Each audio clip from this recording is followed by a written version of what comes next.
आज हम जो लास्ट यूनिट है हमारी फिफ्थ सेमेस्टर न्यूक्लियर फिजिक्स में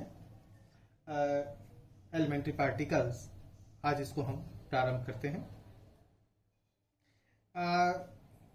इस यूनिट के अंदर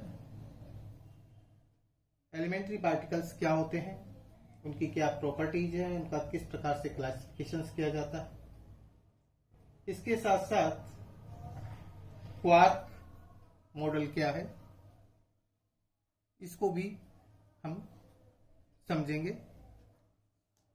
आइए हम शुरुआत करते हैं कि एलिमेंट्री पार्टिकल्स होते क्या है। 19वीं सेंचुरी में यह मान लिया गया था कि पदार्थ का जो सबसे छोटा रूप जिसे आगे विभाजित किया जाना संभव नहीं था वो परमाणु है। लेकिन धीरे धीरे जैसे जैसे हाइपरफाइन इक्विपमेंट्स डेवलप किए गए तो यह ऑब्जर्व किया गया कि परमाणु को अविभाज्य कण मानने की जो परिकल्पना थी, जो 19वीं सेंचुरी के स्टार्टिंग से चली आ रही थी, वो गलत है। 19वीं सेंचुरी के एंड में थॉमसन ने एक बहुत ही महत्वपूर्ण खोज की और यह ऑब्जर्व किया कि जो हमारा एटम है उस एटम में इलेक्ट्रॉन्स पाए जाते हैं।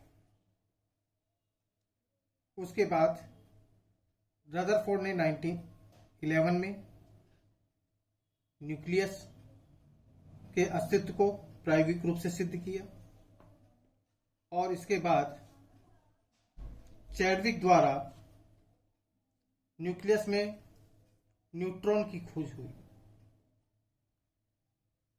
और यह माना गया कि जो एटम है वो न्यूक्लियस न्यूट्रॉन और प्रोटॉन से मिलकर के बना हुआ है और उसके सराउंडिंग में इलेक्ट्रॉन्स चक्कर लगाते हैं। और इस मॉडल को नाभिक का न्यूट्रॉन प्रोटॉन मॉडल कहते हैं। 1930 में जब रेडियो एक्टिव डिके की बात आई तो रेडियो एक्टिव डिके में यह पाया गया कि रेडियो एक्टिव एटम्स जो होते हैं उनके न्यूक्लियस से अल्फा बीटा पार्टिकल्स और गामा रेज बाहर निकलते रहते हैं। इसका अभिप्राय ये हुआ कि जो न्यूट्रॉन प्रोटॉन की जो थ्योरी दी गई थी न्यूक्लियस के लिए, इस थ्योरी में केवल न्यूक्लियस के अंदर केवल दो ही पार्टिकल्स न्यूट्रॉन और प्रोटॉन ही माने गए थे। लेकिन रेडियोएक्टिव डिके ने यह प्रूव कर दिया कि नाभिक के अंदर न्यूट्रॉन प्रोटॉन के साथ साथ अन्य कुछ और कण भी उपलब्ध होते हैं। तो ऐसी स्थिति में एलिमेंट्री पार्टिकल्स यानी मूल कणों की जो एक वैज्ञानिक परिभाषा आती है वो परिभाषा ये होती है कि पदार्थ की वह छोटी से छोटी इकाई जिसे और अधिक विभाजित नहीं किया जा सकता है उसे हम मूल कण कहते हैं। ये मूल कण जो होते हैं ये जरूरी नहीं कि स्थायी कण हो, यानी कि आवश्यक रूप से ये स्थायी कण नहीं होते हैं। इन मूल कणों को नष्ट भी किया जा सकता है और इनका निर्माण भी किया जा सकता है। मूल कणों को प्राप्त करने और उनको ऑब्जर्व करने के अभी तक 3 मेन सोर्सेज ज्ञात हैं। कॉस्मिक रेज, जिसे हम अंतरिक्ष किरणें भी कहते हैं। दूसरा पार्टिकल एसिलेटर्स, तीसरा न्यूक्लियर रिएक्टर्स। इन मूल कणों के व्यवहार को समझने के लिए विभिन्न मूलभूत अन्योन क्रियाओं की जानकारी भी आवश्यक है। मूलभूत अन्योन्य क्रियाएं यानी फंडामेंटल जो इंटरेक्शंस हैं, इन्हें हम 4 कैटेगरी में डिवाइड करते हैं। पहली है ग्रेविटेशनल इंटरेक्शन, दूसरी है इलेक्ट्रोमैग्नेटिक इंटरेक्शन यानी विद्युत चुंबकीय अन्योन्य क्रिया, थर्ड स्ट्रॉन्ग इंटरेक्शन यानी प्रबल अन्योन्य क्रिया, और फोर्थ इज वीक इंटरेक्शन जिसे हम दुर्बल अन्योन्य क्रिया भी कहते हैं। यानी कि नेचर के अंदर जितनी भी इंटरेक्शंस होती हैं वो इन 4 प्रकार की इंटरेक्शंस में से कोई ना कोई एक इंटरेक्शन होती है। आइए ग्रेविटेशनल इंटरेक्शन यानी जो पहली कैटेगरी है इसको समझते हैं। ग्रेविटेशनल इंटरेक्शन जो है हमेशा 2 मैसिव पार्टिकल यानी ऐसे पार्टिकल्स जिनका कुछ ना कुछ द्रव्यमान हो, यह द्रव्यमान धनात्मक द्रव्यमान होता है यानी ग्रेटर देन 0, और इसकी अपर लिमिट कुछ भी हो सकती है। तो ऐसे मैसिव पार्टिकल्स जिनका मास पॉजिटिव है उनके बीच में ये ग्रेविटेशनल इंटरेक्शन लगता है, और यह इंटरेक्शन के कारण लगने वाला जो फोर्स है उसे हम डिफाइन करते हैं Gm1m2 अपॉन r स्क्वायर, जहां पर G gravitational constant, universal gravitational constant, और इसकी वैल्यू होती है 6.67 इंटू 10⁻⁻11 न्यूटन मीटर स्क्वायर पर kg स्क्वायर। इस फोर्स के द्वारा हम ग्रेविटेशनल इंटरेक्शन को डिफाइन करते हैं।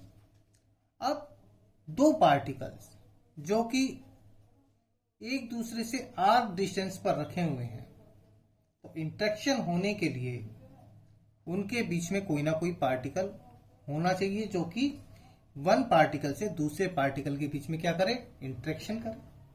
तो ये माना गया कि ग्रेविटेशनल इंटरेक्शन के लिए जो एक्सचेंज पार्टिकल होता है वो ग्रेविटोन पार्टिकल होता है,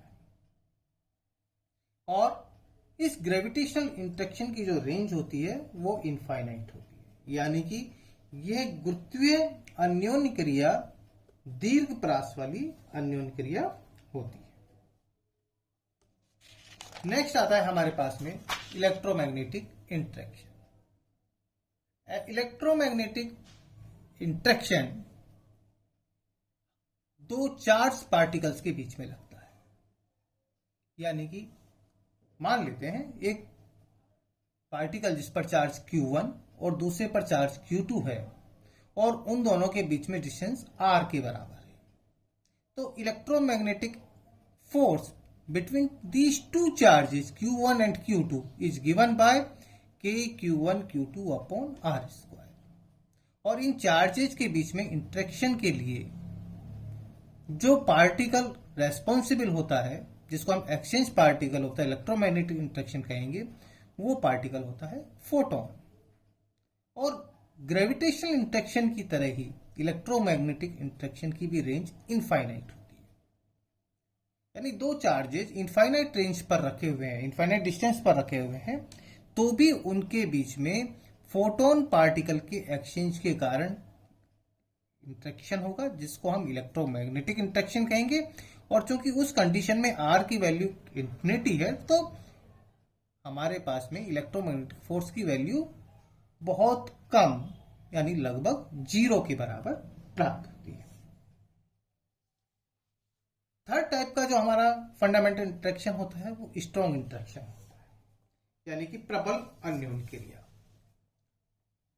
आपने देखा, आपने पढ़ा हुआ है फर्स्ट यूनिट के अंदर, जो न्यूक्लियस का साइज है वो फर्मियोन के ऑर्डर का होता है, और एक न्यूक्लियस के अंदर न्यूक्लियॉन्स के रूप में सामान्यतः न्यूट्रॉन और प्रोटॉन पार्टिकल्स होते हैं।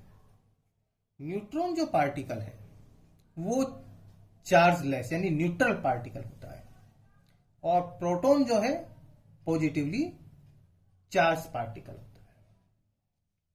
तो यदि हम इलेक्ट्रोमैग्नेटिक इंटरेक्शन की बात करें तो इलेक्ट्रोमैग्नेटिक इंटरेक्शन के कारण जो फोर्स होगा स्मॉलर डिस्टेंस के लिए वो कैसा होता है, बहुत ज्यादा होता है। आर की वैल्यू यदि बहुत कम है 10⁻⁻15 मीटर 1 फर्मियन के ऑर्डर की है तो force between the charge particles will be higher. अब न्यूक्लियस के अंदर क्योंकि केवल प्रोटॉन्स और न्यूट्रॉन्स हैं, न्यूट्रॉन्स के ऊपर कोई चार्ज नहीं है, चार्ज है तो केवल प्रोटॉन्स के ऊपर है। तो प्रोटॉन्स न्यूक्लियस के अंदर फिर किस प्रकार से बाउंड रहेंगे, इसके लिए न्यूक्लियर फोर्सेस को की परिकल्पना की गई और ये न्यूक्लियर फोर्स जो होगा वो इलेक्ट्रोमैग्नेटिक फोर्स से अलग तरह का फोर्स होता है। यह माना गया कि नाभिक के अंदर न्यूट्रॉन और प्रोटॉन के बीच में जो इंटरेक्शन होगा वो इंटरेक्शन चार्ज के ऊपर डिपेंड नहीं करता, यानी कि न्यूट्रॉन प्रोटॉन के बीच में जो फोर्स लग रहा है, न्यूट्रॉन के बीच में जो फोर्स लग रहा है, प्रोटॉन के बीच में जो फोर्स लग रहा है, वो सारा फोर्स कैसा होगा, एक ही प्रकार का होगा। और उस फोर्स यानी उस इंटरेक्शन को हम लोग क्या कहते हैं, स्ट्रॉन्ग इंटरेक्शन कहते हैं। इस स्ट्रॉन्ग इंटरेक्शन के कारण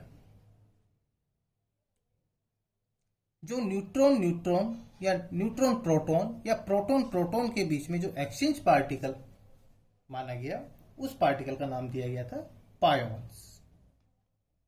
पायोन्स 3 तरह के होते हैं, pi positive, pi negative and pi not.